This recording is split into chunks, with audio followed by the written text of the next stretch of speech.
Alhamdulillah, kalau yang sekarang saya rasakan, jadi kebahagiaan ini menjadi lebih sempurna gitu dengan agama. Jadi agama itu nggak menghambat kita untuk berkreativitas, namun justru malah membuat kebahagiaan kita semakin sempurna. Menurut saya, musik sebagai sarana, ya, namun bukan sebagai yang utama. Dia sebagai sarana, namun bukan sebagai yang utama. Yang utama tetap dari dalam hati itu. Dalam hati, dai-nya itu emang ada, dia ikhlas karena Allah dan dia sayang sama orang yang diajak. Yang namanya jiwa itu sebetulnya nggak, orang itu kan hobi beda-beda ya. Saya kecintaan saya sampai sekarang sebetulnya masih musik keras itu, metal itu. Cuman karena saya mau menyampaikan pesan-pesan dakwah di dalam syair-syair, kayaknya kalau disampaikan ingin distorsi orang nggak dengar. Nah, saya harus sabar. Tapi tetap kadang-kadang kalau saya lagi iseng di rumah, saya pencet itu distorsi, jeng-jeng bebas. Musik itu seni, dan seni bagian dari keindahan, dan Allah Subhanahu wa Ta'ala itu mencintai keindahan. Jadi saya tidak sepakat dengan orang-orang yang mengatakan seluruh jenis musik itu haram dan sebagainya. Kalau ada orang yang mengatakan musik haram, ini haram, itu haram. Bahkan saya pernah ketemu seorang teman, saya jalan sama dia, saya bercermin di kaca mobilnya orang, dia bilang istighfar. Kenapa bang? Itu kan mobilnya orang, kamu belum izin sama yang punya mobil. Kamu bercermin di kaca mobil. Saleh itu orang-orang yang dekat dengan Allah, yang sibuk dengan dakwah, ta'lim, sibuk dengan Al-Quran dan zikir. Mungkin ya, sedetik lupa dari Allah, itu haram bagi mereka. Masih suka nonton TV, masih suka ini itu. Dan saya rasakan itu memang kadang-kala melalaikan. Nah, kalau sudah lalai, itu yang saya bilang sama teman-teman anak band.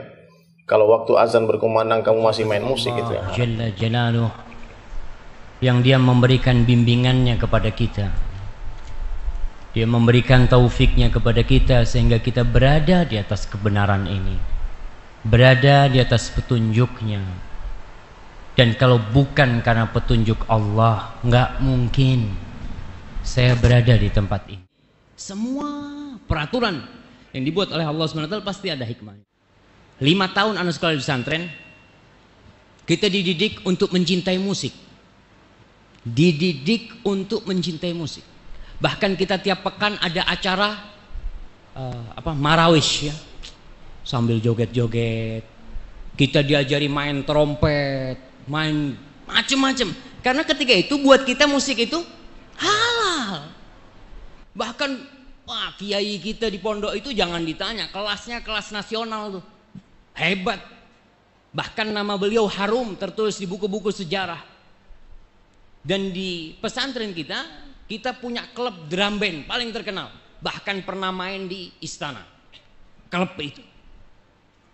Kita nggak pernah tahu.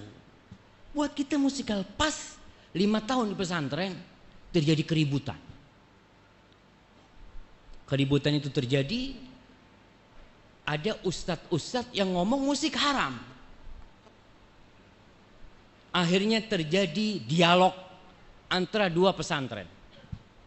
Pesantren Al-Irsyad Al-Islamiyah Bondowoso dan pesantren Al-Irsyad Al-Islami Tengaran Salatiga. Dialog terjadi antara dua pesantren. Yang Bondowoso benar-benar Masya Allah, mereka itu kalau musik bukan cuma diajarkan, dicintai. Kita mencintai musik itu. Ketika itu yang namanya main trompet, main apa, anak-anak itu pada pinter-pinter semua. Terjadi dialog. Dialog itu seru. Kita kan masih santri ya. Kita nonton tuh dari jendela di sebuah perpustakaan. Semua kitabnya pada gede-gede semua yang dibawa. Masya Allah, mana nih yang menang gitu kan. Pas sholat isya, imamnya itu baca surat Al-Hujurat. Ya ayyuhalladzina amanu la tuqaddimu baina yadayillahi wa rasulih wattaqullah. Wahai orang-orang yang beriman, jangan kalian itu melampaui, melangkahin Allah dan Rasulnya. Bertakwalah kalian kepada Allah Subhanahu wa Ta'ala. Itu yang dibaca. Anak ingat sampai sekarang. Oh, ini mungkin masalah itu. Perdebatan yang tidak ketemu ujungnya. Gimana jamaah? Iya, kita jawab kan? Iya. Siap. Ana ceritanya belum selesai Mas Adima. Oke, jawabannya ada di cerita ini.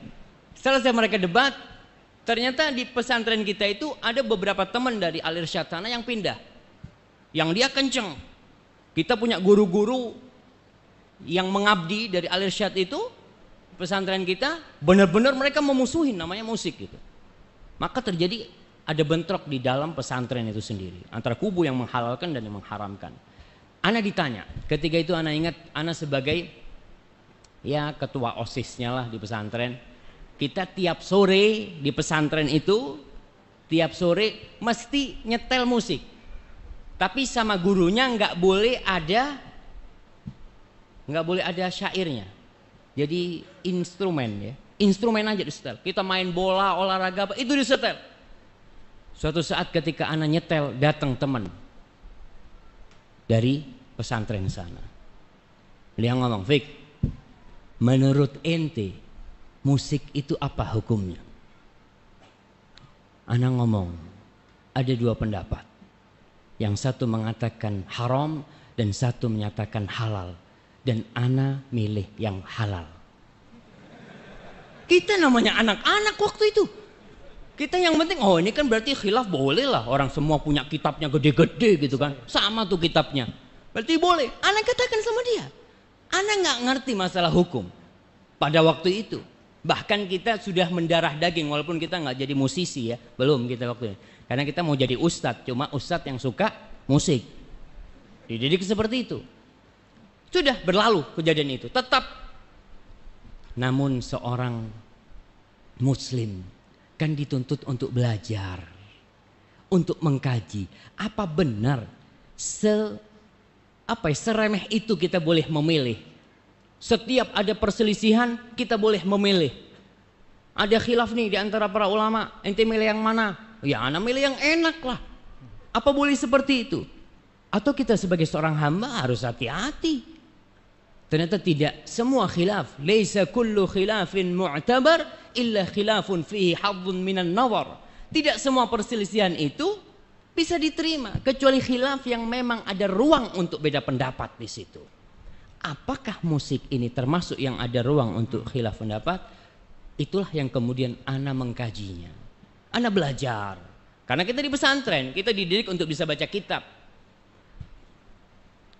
Ternyata perselisihan itu tidak bisa diterima. Kenapa? Imam yang 4. Kita bicara imam yang 4. Nah, itu imam yang 4. Dari mulai Abu Hanifah 150. Pada 150 Hijriah itu lahir Imam Syafi'i. Beliau lahir tahun 80 Hijriah, Imam Abu Hanifah. Meninggal 150. Pas meninggalnya Abu Hanifah, lahirlah Imam Syafi'i. Maka dikatakan matal imam wa wulidal imam. Meninggal seorang imam dan dilahirkan kembali seorang imam. Yaitu Imam Syafi'i rahimahullah ta'ala. Kemudian Imam Malik 179. Kemudian Imam Syafi'i 204 dan Imam Ahmad 241. Subhanallah. Itu imam yang 4 berpendapat haram. Saya ngomong mau milih madhab yang mana ana ini? Kalau 4-nya haram. Ada madhab lain kata dia. Madhab Zahiri itu ngomong halal. Ibnu Hazm Ustaz. Ibnu Hazm nih. Ibnu Hazm ini menyatakan halal. Coba kita lihat kapan Ibnu Hazm lahir dan kapan imam yang terakhir meninggal. Siapa yang tahu Ibnu Hazm itu lahir kapan? Ada yang tahu? Ana harus nyontek juga jemaah. Ibnu Hazm ini beliau dilahirkan tahun 384 Hijriah. Imam yang terakhir meninggal kapan? 241. Jadi 143 tahun ya. Betul. 143 tahun kemudian lahir Ibnu Hazm. Dia meninggal tahun 456. Jadi perbandingan meninggalnya dengan meninggalnya Imam Ahmad 200 tahun kira-kira. Ibnu Hazm ini berpendapat bahwasanya musik itu halal. Ana ngomong kira-kira bisa diterima enggak ya? Kalau ana mau ikut hawa nafsu ana waktu itu, ana akan ikut Ibnu Hazm. Tapi setelah dipikir-pikir, masa imam yang 4 nih salah? Dalam kitabnya Al-Muhalla Ibnu Hazm yang menyebutkan kira-kira 21 hadis tentang musik. Kemudian dia mengatakan, kata dia, tunggu nih, mana perkataan Ibnu Hazm? Kullu ma ruwiya fiha batilun maudhu. Semua hadis yang diriwayatkan tentang musik ini adalah batil, nggak benar dan palsu. Kok bisa? Masa imam yang 4 nerima hadis palsu sama hadis batil? Ana jadi bingung, kayaknya enggak. Kita tidak akan merendahkan Ibnu Hazm. Ibnu Hazm adalah sosok ulama senior. Dan ketika kita mengkoreksi pendapat Ibnu Hazm, kita tidak mengkoreksi pendapat itu dengan pendapat kita. Siapa ente gitu loh. Baru jadi ustadz udah berani jelek-jelekan Ibnu Hazm. Lah, ma'adzallah kita menjelek-jelekan Ibnu Hazm. Kita berbicara tentang agama nih. Kita membandingkan antara pendapat yang mengatakan halal dan haram. Bukan masalah makruh ini. Antara satu di ujung neraka, yang satu juga di ujung neraka.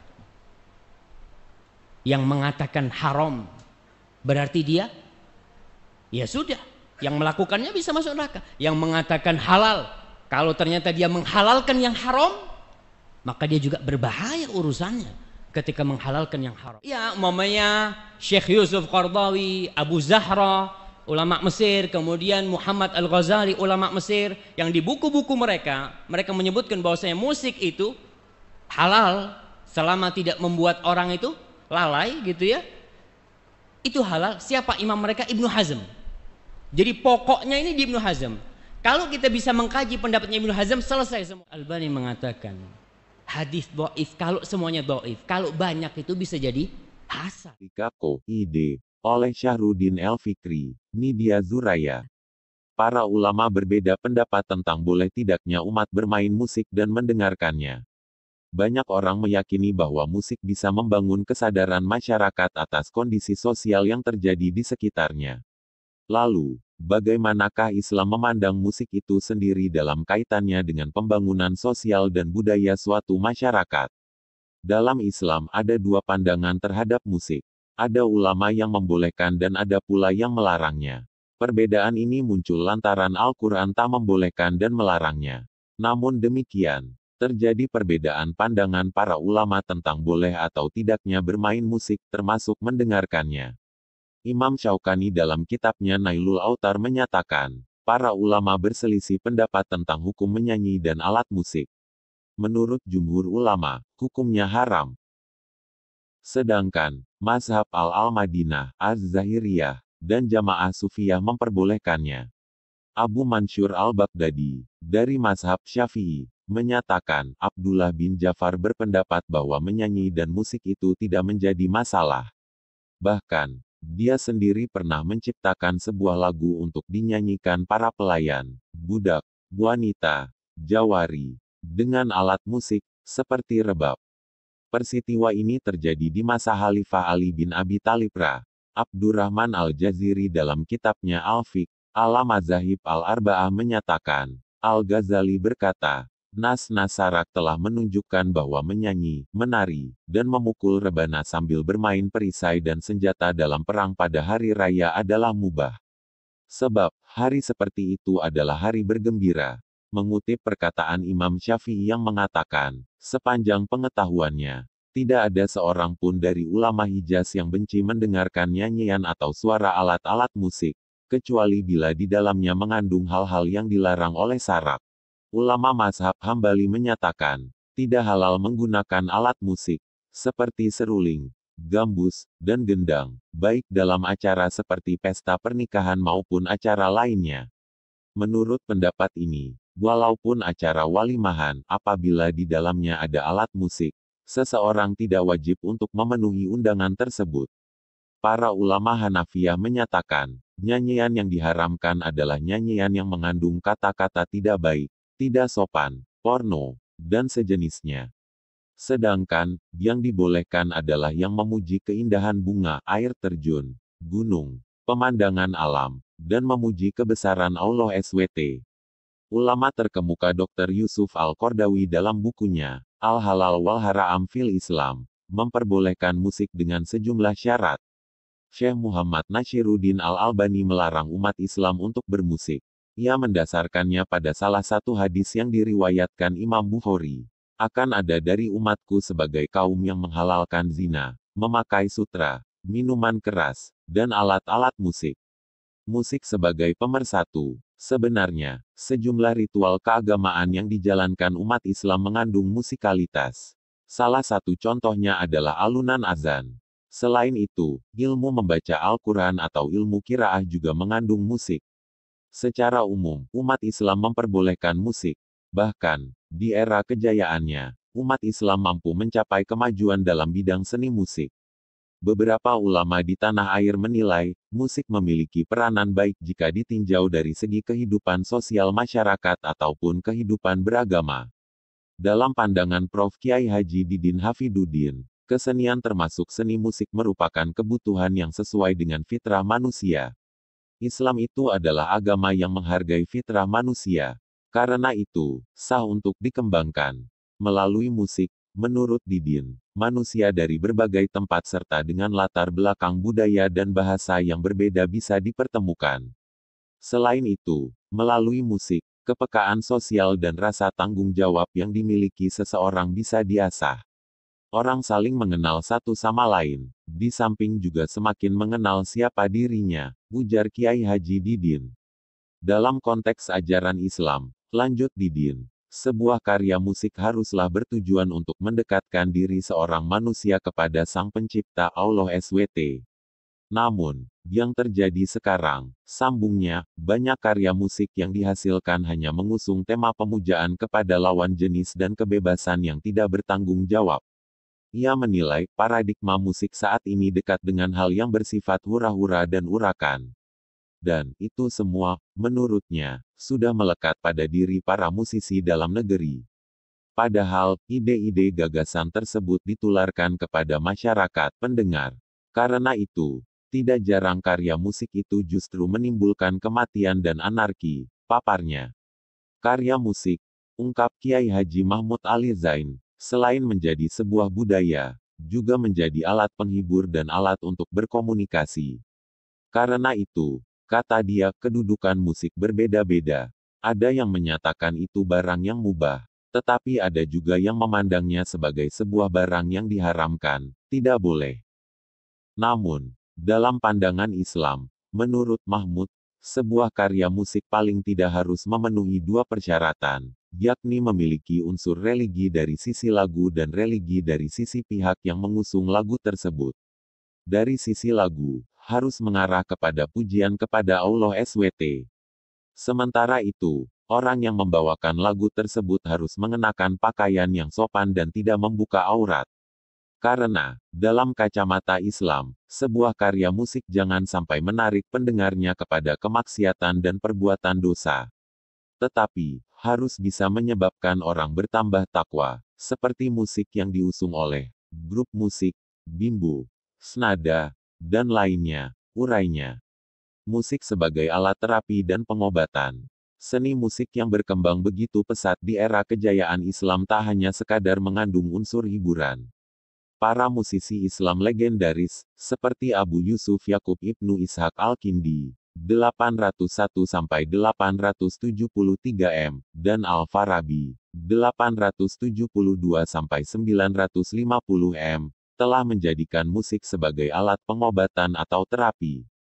R. Saud dalam tulisannya bertajuk The Arab Contribution to the Music of the Western World menyebutkan bahwa Al-Kindi sebagai psikolog muslim pertama yang mempraktikkan terapi musik. Menurut Saud, pada abad ke-9 Al-Kindi sudah menemukan adanya nilai-nilai pengobatan pada musik. Dengan terapi musik, Al-Kindi mencoba menyembuhkan seorang anak yang mengalami quadriplegik atau lumpuh total, papar Saud. Terapi musik juga dikembangkan ilmuwan muslim lainnya, yakni Al-Farabi, 872-950 m. Al-Farabi menjelaskan terapi musik dalam risalah yang berjudul Meanings of Intellect. Ember Hakwe, 2004, dalam tulisannya bertajuk Psychology from Islamic Perspective, Contributions of Early Muslim Scholar and Challenges to Contemporary Muslim Psychologists, Journal of Religion and Health mengungkapkan, dalam manuskripnya itu, Al-Farabi telah membahas efek-efek musik terhadap jiwa. Terapi musik berkembang semakin pesat di dunia Islam pada era kekhalifahan Turki Utsmani. Prof. Nilsari, sejarawan kedokteran Islam dari Fakultas Kedokteran University Cerrahpassa Istanbul, mengungkapkan perkembangan terapi musik di masa kejayaan Turki Utsmani. Menurutnya, gagasan dan pemikiran yang dicetuskan ilmuwan Muslim, seperti Al-Razi, Al-Farabi, dan Ibnu Sina, tentang musik sebagai alat terapi dikembangkan para ilmuwan di zaman kejayaan Turki Utsmani. Mereka adalah Gefrek Z, wafat 1801, Suri, wafat 1693, Ali Ufki, tahun 1610 sampai tahun 1675, Kantemiroglu, tahun 1673 sampai tahun 1723. Serta Hasim Bey, abad ke-19 M. Nilsari mengatakan, para ilmuwan dari Turki Utsmani itu sangat tertarik untuk mengembangkan efek musik pada pikiran dan badan manusia. Tak heran jika Abbas Fesim, wafat 1759/60, dan Gefrek Z telah mengusulkan agar musik dimasukkan dalam pendidikan kedokteran. Keduanya berpendapat, seorang dokter yang baik harus melalui latihan musik. Usulan Fesim dan Gefrek Z itu diterapkan di universitas-universitas hingga akhir abad pertengahan. Sekolah kedokteran pada saat itu mengajarkan musik serta aritmatika, geometrik, dan astronomi kepada para mahasiswanya. Masyarakat Turki pra-Islam, ungkapnya, meyakini bahwa kosmos diciptakan oleh Sang Pencipta dengan kata ku atau ko suara. Mereka meyakini bahwa awal terbentuknya kosmos berasal dari suara. Menurut kepercayaan Islam, seperti yang tertulis dalam Al-Quran, Allah SWT adalah pencipta langit dan bumi. Dan, bila Dia berkehendak untuk menciptakan sesuatu, cukuplah, Dia hanya mengatakan kepadanya, jadilah. Lalu, jadilah ia. Qs Al-Baqarah, 117. Setelah Islam berkembang di Turki, masyarakat negeri itu masih tetap meyakini kekuatan suara. Inilah yang membuat peradaban Islam di era Turki Utsmani meyakini bahwa musik dapat menjadi sebuah alat terapi yang dapat menyeimbangkan antara badan, pikiran, dan emosi sehingga terbentuk sebuah harmoni pada diri seseorang. Karena itu, para ahli terapi musik di zaman Ottoman meyakini bahwa pasien yang menderita penyakit tertentu atau emosi seseorang dengan temperamen tertentu dapat dipengaruhi oleh ragam musik tertentu. Para ahli musik di era Turki Utsmani menyatakan, makam, tipe melodi, tertentu memiliki kegunaan pengobatan tertentu juga paparnya. Ada sekitar 80 ragam tipe melodi yang berkembang di masyarakat Turki Utsmani. Sebanyak 12 di antaranya bisa digunakan sebagai alat terapi. Menurut Nilsari, dari teks-teks tua dapat disimpulkan bahwa jenis musik tertentu dapat mengobati penyakit tertentu atau perasaan tertentu. Pada era kejayaan Kesultanan Turki Utsmani, terapi musik biasanya digunakan untuk beberapa tujuan, seperti pengobatan kesehatan mental, perawatan penyakit organik, atau perbaikan harmoni seseorang, yakni menyeimbangkan kesehatan antara badan, pikiran, dan emosi. Musik juga diyakini mampu menyebabkan seseorang tertidur, sedih, bahagia, dan bisa pula memacu inteligensia. Nilsari mengungkapkan, para ilmuwan di era Turki Utsmani meyakini bahwa musik memiliki kekuatan dalam proses alam. Musik dapat berfungsi meningkatkan mood dan emosi secara keseluruhan. Bahkan, para ilmuwan di era Ottoman sudah mampu menetapkan jenis musik tertentu untuk penyakit tertentu. Misalnya, jenis musik Husseini dapat mengobati demam, sedangkan jenis musik Zengule dan Irak untuk mengobati meningitis. Sementara itu, masyarakat Barat baru mengenal terapi musik pada abad ke-17 M. Adalah Robert Burton lewat karya klasiknya berjudul The Anatomy of Melancholy yang mengembangkan terapi musik di Barat.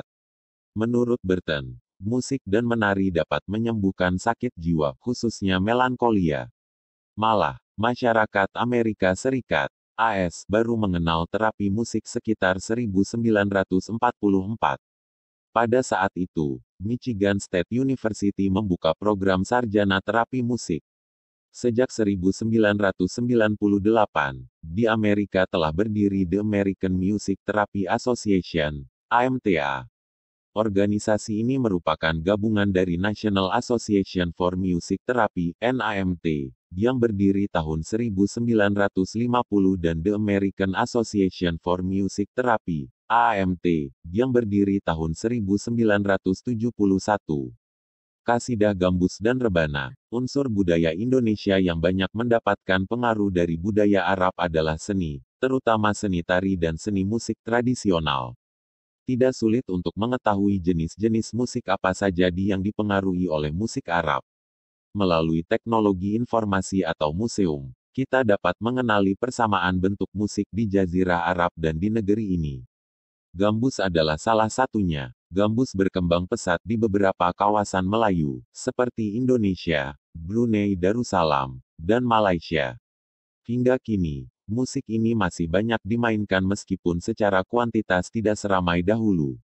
Sejarah kehadiran musik gambus dapat ditelusuri melalui masuknya Islam di kawasan Melayu. Dra Tengku Sita Syaritsa dalam musik Melayu dan perkembangannya di Sumatera Utara menyatakan, masuknya musik gambus di Sumatera melalui hubungan dagang Kerajaan Melayu Aru yang berpusat di Delhi dan Kerajaan Malaka dengan pedagang-pedagang Arab. Dari sini, kontak budaya terus berkembang sehingga melahirkan bentuk-bentuk kesenian baru. Senada dengan pernyataan itu, Tengku Irham, Managing Director of the Malay Management, mengatakan, selain kesamaan agama antara orang Melayu dan orang Arab, karakter orang Melayu sendiri terbuka bagi budaya-budaya luar. Masuknya Islam melalui pantai timur Sumatera memungkinkan terjadinya kontak budaya antar bangsa, termasuk kontak budaya antara Melayu dan Arab. Pengaruh Arab dalam musik Melayu berupa alat musik dan nada lagu. Alat musiknya berupa gambus dan nada lagunya berupa cengkok Melayu yang khas padang pasir, kata Tengku Irham. Artikel ini diposting di republika.co.id pada tanggal 10 Juli tahun 2009 dan ini merupakan posting ulang.